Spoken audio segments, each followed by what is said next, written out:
Alright everybody, GDC 2009 is winding down, but we've saved one of the best games for last, and that game is Dragonage Origins. I'm joined by gameplay designer Mike Laidlaw, who's here to tell us about the game. Now, Mike, let's talk about this quest you were showing us earlier. It takes place in the city of Redcliffe, sort of a village under siege. It's being attacked by the Blight. Can you tell us about how this quest fits into the overall story of the game? Because obviously you guys are known for very story-driven experiences, and how your decisions that you make during this quest can affect the rest of the game. Sure can. Yeah, I'd be happy to. What you're looking at with the Redcliffe quest is, your attempt to basically gather an army to fight the Darkspawn as the Blight surges up from the south. They've already won one major victory, so you're kind of the last-ditch hope to stop them. Redcliffe's Arl, the man in charge of it up in the castle, has a big standing army. They didn't actually get any losses at the last fight, so he's one of your big allies you need to acquire. The problem is, once you arrive, Redcliffe is already under assault. There's hordes of undead pouring out of the castle every night, and they really don't know how to stop it. So, I mean, the logical thing you'd expect is, I'm going to dive in and help because, that seems, the right thing to do. But at the same time, it's also kind of a waste of your time, arguably, because it's just the villagers. Or at least that's what members of your party would tell you. So in terms of how it ties into the whole story, certainly you need to at least gain the help and gain access to the castle, find out what's happened and why the Arl kind of isn't available to lend his support, because that's what you absolutely have to do.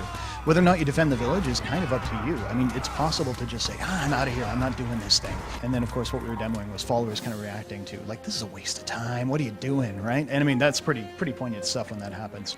In terms of the overall game, you really have to pursue Redcliffe, and then we're going to see, what characters survive, what kind of things, we're constantly tracking this, what kind of rumors are even spreading about you.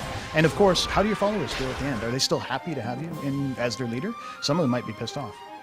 So obviously this is a BioWare game, so the dialogue system is featured very heavily. So you don't have to just immediately rush into battle. You can sort of go around, talk to the different villagers to sort of tip the odds in your favor. Can you tell us about how you do that in this mission and the sort of consequences that you experience from members of your teammates who don't necessarily agree with you?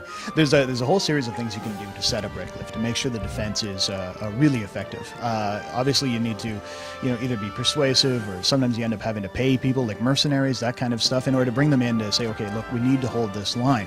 Now, how much of that the player does is certainly up to him and what approach he takes, right? Certain people might be really persuasive and just charm everybody into it. Other people are just going to threaten everybody into it, right? Same kind of deal.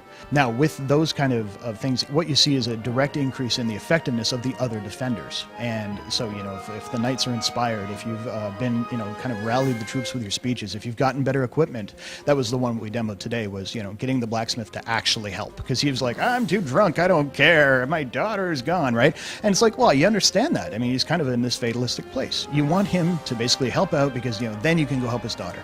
If you do that, great, awesome. He's really happy.